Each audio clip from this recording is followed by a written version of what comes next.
everybody, and welcome back. Today, we will be looking at Chapter 17, Section 4, The Hardships of War. Now, we're going to move a little bit from looking at specific battles to today.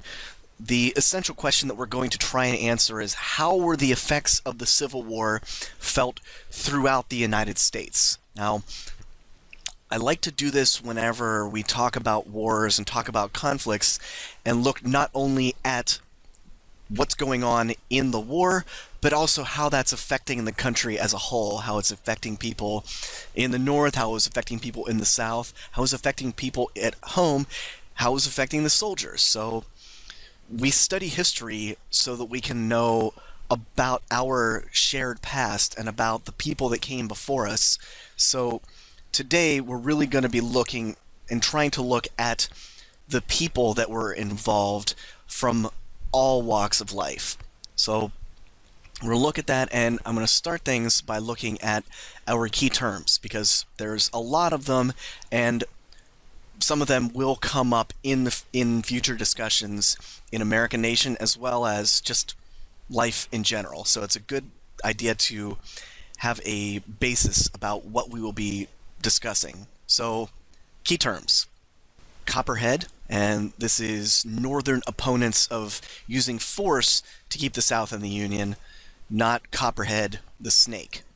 We'll also talking about drafts in the North and in the South, and that was laws requiring all able-bodied men within a certain age range to serve in the military if called. It looked a little bit different in the North than it did in the South. Habeas corpus, which is the right to be charged or have a hearing before being jailed. An income tax, which is a tax on a person's earnings. Inflation, a rise in prices and decrease in the value of money. And we'll also talk about profiteers today. We'll mention them, but a profiteer is someone who makes what is considered to be an unreasonable profit, especially on the sale of essential goods during times of emergencies. So in today's case, we'll be looking at war profiteers, but there are also profiteers who try and gain profit on natural disasters and just on things in times of emergency in general. Soldiers are not the only ones who fight in wars. War affects everyone, from the most decorated generals to the child waiting for his father or mother to come home. We'll talk about, quote, fighting on the Eastern Front or fighting on the Western Front, or there's a stalemate on the Southern campaign, and that's in reference to where lines of battles are being fought. Eastern Western Front specifically, when you hear that, we think of World War II.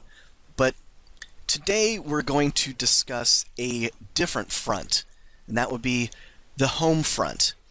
During World War II, especially, there was a push by the government to get everyone in the country involved in the war. And during World War II, citizens were asked to ration their food and ration different goods, to carpool to try and save on oil, anything that they could do to save items for the troops. While the soldiers were fighting in Europe and in the South Pacific, at home, men, women, and children tried to do everything they could to make a difference in the war. And World War II was not the first time that the American public would be involved in a war, nor would it be the last. So as we will see in today's lesson, the Civil War was fought on the battlefield and in homes across the nation. And especially keep these images, these posters of the government trying to get normal citizens involved in the war in any way they could. Keep that kind of back here in the sticky part of your brain, because that will come up again in the very, very near future. Now, I'm pretty sure that since you are in my class, that you are not old enough to be in the military just yet. If there was a draft tomorrow, you would not be called on to come and serve your country on the front lines, but you would still feel the effects of the war here at home. During the Civil War, the soldiers on both sides were pretty young. The majority were under 21, and even though the legal draft age was 18, some younger than 17 joined up, even 16, 15, 14. And especially in the South, as their numbers dwindled, the pool of eligible fighting men was stretched to include men all the way up into their 50s. And soldiers faced hardships on and off the battlefield. Medical care was very, very poor, and diseases ran just rampant throughout the camps. If one got captured, he could easily die from disease or starvation in a POW camp, or prisoner of war camp.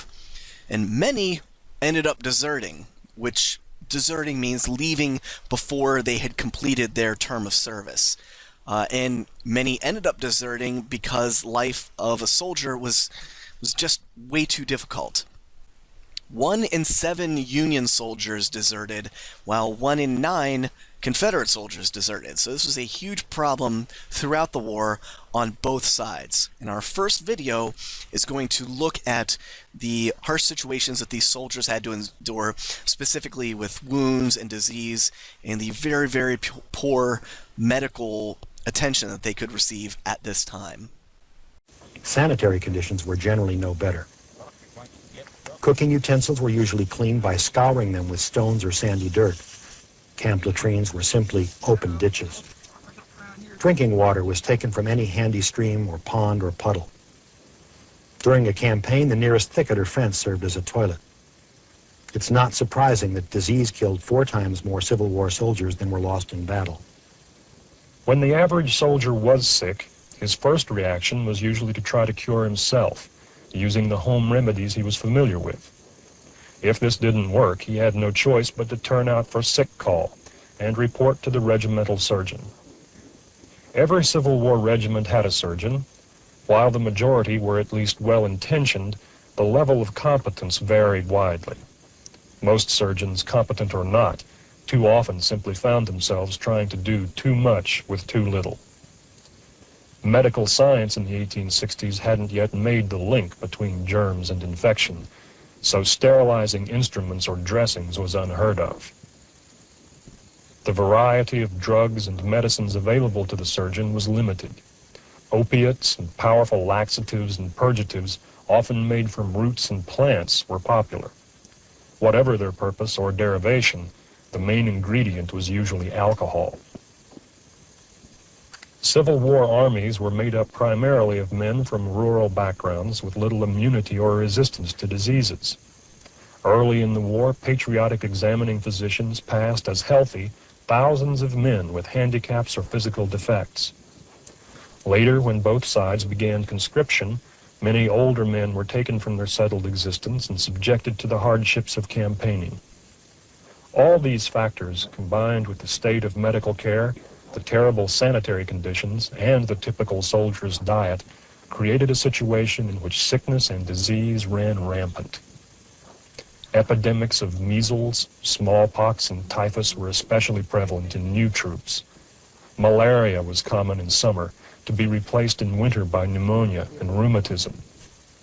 Dysentery and diarrhea were almost universal and killed more men than battle wounds. The treatment of wounds was on a par with the cures for disease. If the wound was in an arm or leg, amputation was often the only treatment. Sanitary standards and battlefront surgeries practically guaranteed infection. It was a rare soldier who didn't feel that it was infinitely better to die quickly from disease or to be killed outright in battle than to rely on medical care. Just as with every other war in American history and in global history, there were those who opposed it. In the North, those who opposed using force to keep the South in the Union became known as Copperheads, after the snake. While there were others who were for the war, they were just opposed to the way that Lincoln was conducting it. The country had been so divided right up to the beginning of the war that those divisions didn't just magically disappear once the war started. I mean, on the issue of slavery alone, there were divisions even among abolitionists on how to abolish slavery. So those differing opinions and differing very strong opinions carried right into the Civil War over how the war should be fought, or if the war should even be fought at all and the South should just be left alone to start their own country. Speaking of conducting the war, a huge part of the Northern strategy was its superior numbers. Remember, we talked that the North had almost 4 times the free population that the South had, about 22 million to around 6 million. So a huge part of their strategy was based on those huge numbers of potential fighting men. But as the war went on, these numbers got smaller and smaller and smaller and smaller. We mentioned earlier that as the war kept going, the South had fewer and fewer men to pull from, but the North was facing a very similar situation. Between battlefield deaths and deserters, at the beginning of the war, the Union offered men money to join the army, so some would join and then desert right after they collected their money. So between battlefield deaths and deserters, some deserting before the war even started, some deserting partway through their service, there was a growing shortage of volunteers. So in 1863, Congress passed a draft law which required all able-bodied men between the ages of 20 and 45 to serve in the military if they were called.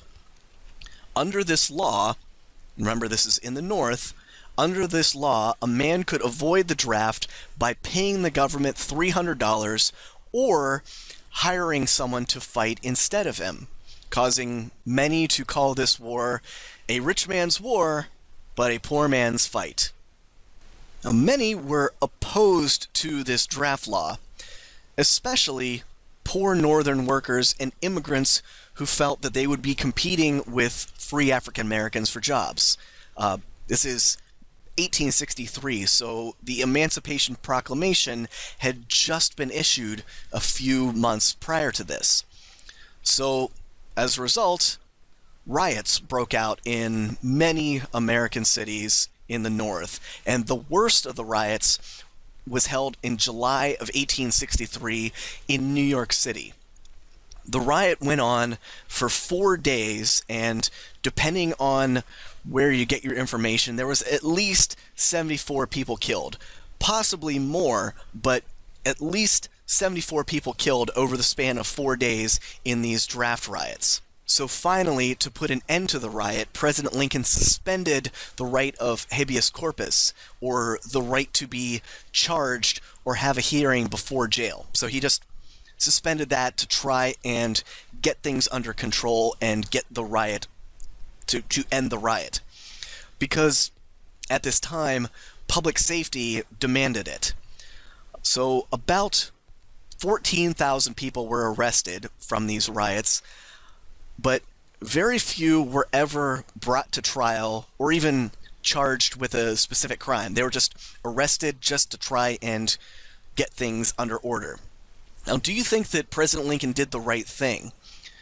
Is it okay for the president to suspend certain rights during times of rioting or severe public unrest? I'm not going to quiz you on that. I just want you to think about that. Do you think that he did the right thing? That's up to you. So that's what was going on in the North. You had dwindling numbers because of battlefield deaths, because of deserters, people rioting in the streets because of the newly put in place draft. But in the South, President Jefferson Davis had his own problems. First off, he was trying to create a strong central government, but the states that had seceded with him did so in order to preserve their own sovereignty as states. So it's like trying to start a band, but every member wants to be the lead singer. No one wants to be the bass player. No one wants to play drums. Everyone wants to be the lead singer. The southern states were unified to fight a common enemy, the North, but couldn't unify on a centralized government. I mentioned this in the past, that one of the biggest problems of the Confederacy is that they were facing the same issues that the United States faced under the Articles of Confederation. And on top of that, there was the bigger problem of the dwindling numbers of fighting men. Just like in the North, the South was forced to pass a draft law to get more troops, but men who owned 20 or more slaves, or who belonged to the cottonocracy, were free from being drafted. So, once again, it was a rich man's war, but a poor man's fight. Now, eventually, General Robert E. Lee was able to press the Confederate Congress to allow enslaved African Americans to serve as soldiers, but the war ended before any actually got a chance to fight. Southerners were fighting for their survival. But how much bloodletting were Northerners willing to endure to preserve the Union and end slavery? Opposition to the war mounted in the North. Opponents ranged from the so-called Copperheads, who sympathized with the South, to those who urged compromise, anything to stop the terrible butchery. 500,000 men have died, while widows wailed and orphans cried. And will we kill 500,000 more before we stop this cruel war? In New York City, about 1,000 people were killed or wounded in 4 days of rioting against the nation's first draft act. But the majority of Northerners trusted their president, and Abraham Lincoln never faltered in his conviction that the Union must be preserved, whatever the cost. Thousands volunteered before they could be drafted, and the United States was able to assemble one of the largest armed forces in the history of the world. The Union forever, hurrah, boys, hurrah! Down with the traitor and up with the star, while we rally round the flag, boys, rally once again, shouting the battle cry of freedom. I've said it before, and I'll say it again. Wars cost money. So, to pay for the war, in the North, kind of had to get creative.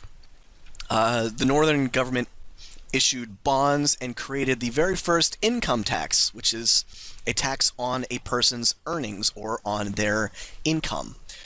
But that wasn't enough. So to make up the rest of the money that it needed, the North simply printed more money, over $400 million actually. But as more money went into circulation, businesses started charging more for their goods. And during this time, this caused a period of inflation, which is a rise in prices and a decrease in the value of the money. And during this time, prices for goods nearly doubled in the North. So the North experienced a time of inflation, and it was bad, but not too bad. But the war actually was able to help parts of the Northern economy. For instance, many of the farmers went off to fight, but people still needed to eat. So sales of farm equipment went up, and farm production in the North actually increased. Some manufacturers were able to make a profit supplying the government with goods for the war, and there were some that charged excessive prices to try and boost their profit, and these would be the profiteers. And a profiteer, as I mentioned, is someone who tries to make a profit on a national crisis or on an emergency. So some manufacturers were able to make profits by supplying the government with goods, but some went even beyond that to try and make excessive profits. And these were goods that the government needed. There was a need, there was a demand, so we're going to give the supply.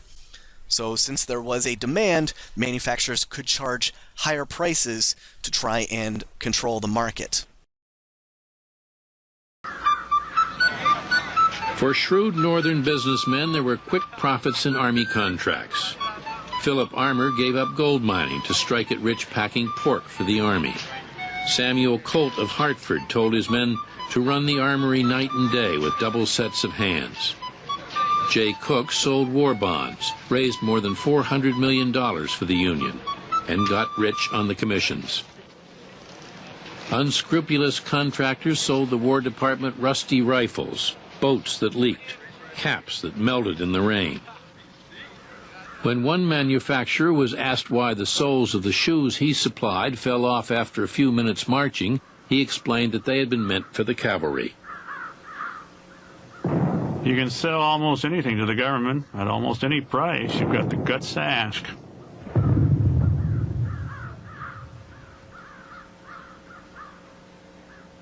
I think that the North fought that war with one hand behind its back. At the same time the war was going on, the Homestead Act was being passed. All these marvelous inventions were going on.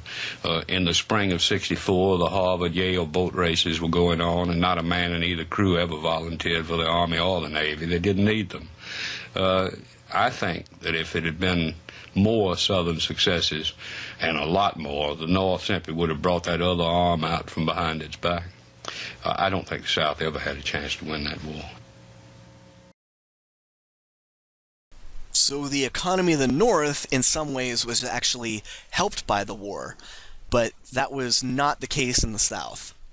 The South struggled to pay for the war, so it also proposed an income tax and a tax in kind, which would require farmers to turn over 1/10 of their crops to the government. Along with these taxes, the South printed more paper money, but it printed so much that inflation just got way out of control. And at one point, it was so bad that a barrel of flour was $275 and a pound of butter was $15. A pound of butter. So like little tiny thing, $15. The North, at least, still had its overseas markets to sell its goods, but the cotton trade that was so vital to the economy of the South just suffered very greatly during the Civil War. The first blow to the Southern economy was actually dealt by President Davis himself when he halted the trade with Britain at the beginning of the war.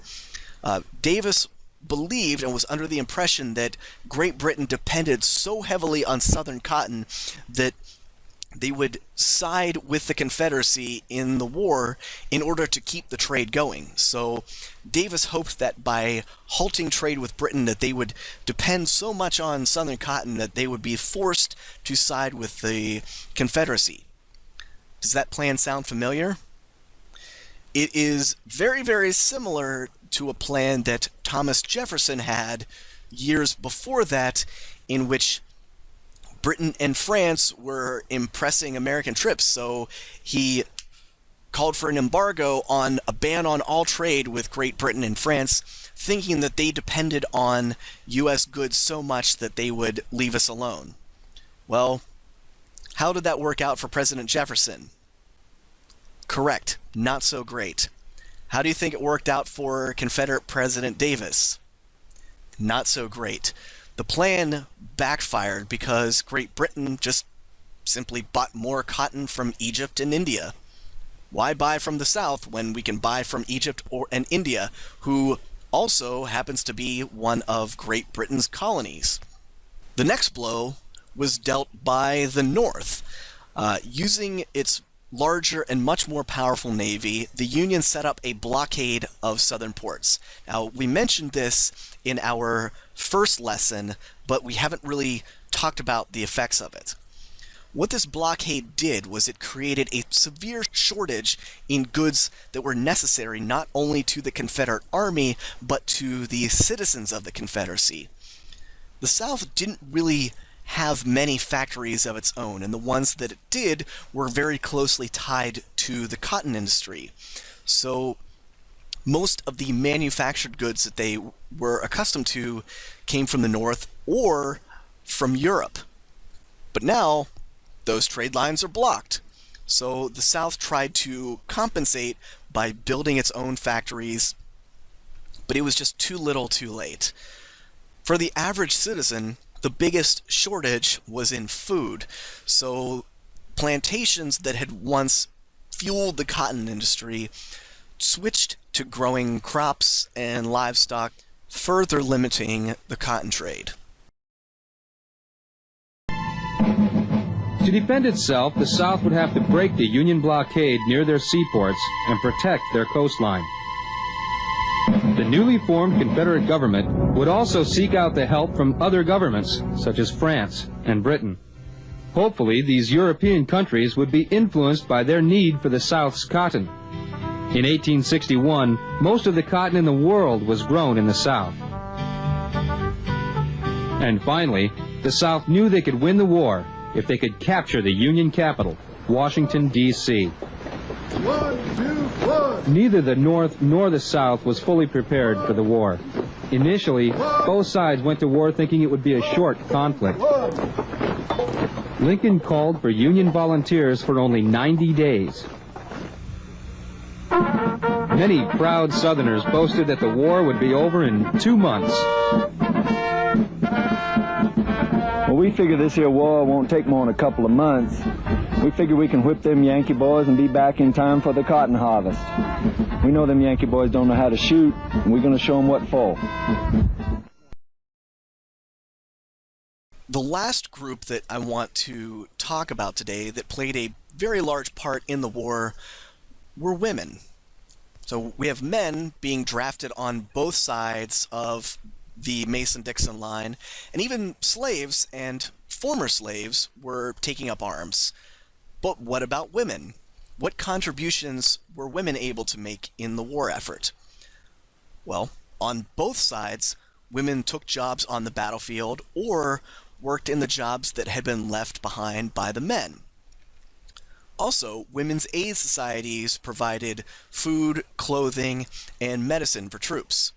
And on both sides, women were able to serve as nurses and did so well during the war that after the war, nursing became an accepted profession for women.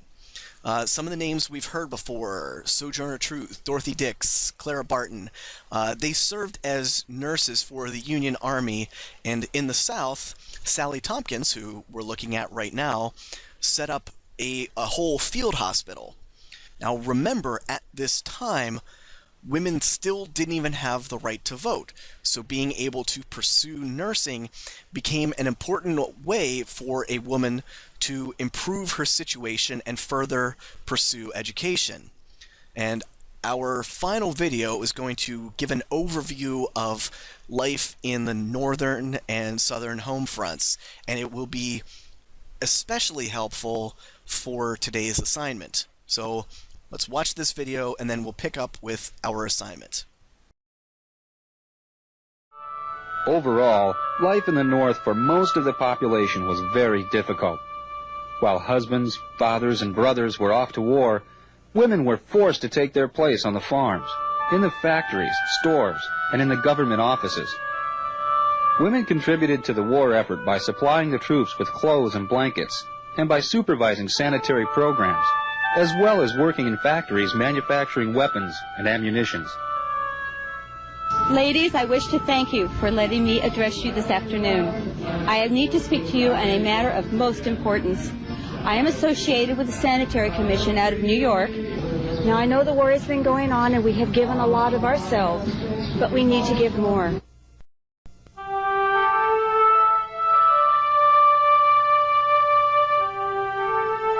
Though deeply concerned over the plight of their native state, most Southern women focused on the challenges the war placed upon their families and homes. 3 words sum up the Southern home: shortage, substitute, and sacrifice. Food shortages were the fault of the severely damaged railroad systems. Farmers could not transport the food quickly enough to the people without having it spoil. Women who lived on farms had to do everything, plus plant and harvest their own crops. The effects of the naval blockade forced women to invent substitutes for products located outside of the South. For sugar, thinned molasses was substituted. Crushed corn or dried sweet potato replaced coffee. Often during the war, the soldiers' families had no income to support themselves. The lack of supplies, worthless Confederate money, and shortage of medicine caused many hardships. Many families were made homeless as they escaped from the terrors of the enemy ransacking, destroying, and burning their homes. For the South, each year brought more death and destruction. Many women were reduced to exhaustion and yearned for the return of their loved ones. Now, using the pictures of the posters at the beginning of the lesson and ones that I've provided for you at the very bottom of the page here as an example, your assignment for today is to create a poster for the home front in either the North or the South during the Civil War. I want you to use those as examples of some of the things that would be involved with a home front, like growing crops or using less of a certain product. And your poster can be to encourage men to volunteer, give suggestions on how women and children can get involved, or how entire families can get involved, and so on and so on. So I want you to use the information from the lesson, from the text, from the videos to help you when creating your poster. So as an example, if you were doing a poster for the North, you want to encourage people to keep working in the factories, or encourage women to take up some of those jobs in the factories that have been left by men. Whereas if you're writing in the South, maybe try to encourage families to grow more crops on their own, so the ones that have been grown can be given to the soldiers, or use less of your own crops, anything like that. Those are just a couple of examples, some idea starters. And like I said, I have some other examples of posters from World War I and World War II at the bottom of this page to kind of show you what I will be looking for. But remember that you are making your poster about the Civil War, and it can be drawn by hand, created using a program like Paint or anything like that, anything else, but it must be your own work. I will not accept images that were taken directly from the internet and uploaded as your own work. That is cheating. I will not accept that. You can use images from the internet as idea starters to help you get started, but it needs to be your own work. So here it will be worth 20 points, so here's a checklist of how you will be graded. 10 points, so half of your grade will just be on the issue, that your poster describes the issue on the home front correctly, and it describes the issue and how you're going to help solve that issue. Also 5 points for it being about the Civil War era. So 75% of your grade is just on the topic that you choose and how you describe that issue. 5 points will be for the artistry of it. It's in color or shaded to show some contrast. So 75% of your grade for this assignment will be on describing the issue and making sure that that is an issue from the Civil War, not from the War of 1812 or not from Vietnam or something else. A Civil War issue. Okay? And like I said, I have some examples at the bottom of the page if you need some idea starters or want to see some posters that were created in the past. I do have a repository that I will try to get posted of previous posters that have been created. Some great, some okay, but all falling within the realm of what I was looking for and what you should be submitting on this assignment. Some of them complete works of art. Others, not so great artistically, which would be something that I would create, but they still dealt with the issue. So I'm not looking for the Mona Lisa. I'm looking for your own work and the best work that you can do. All right? I'm really looking forward to seeing these posters. This is one of my favorite assignments, and it's opportunity for you to use your creativity and for me to see exactly how awesomely creative my class is. So do your best. If you have any questions, please come and find me. Otherwise, have a great rest of your day, and I'm really looking forward to seeing those posters.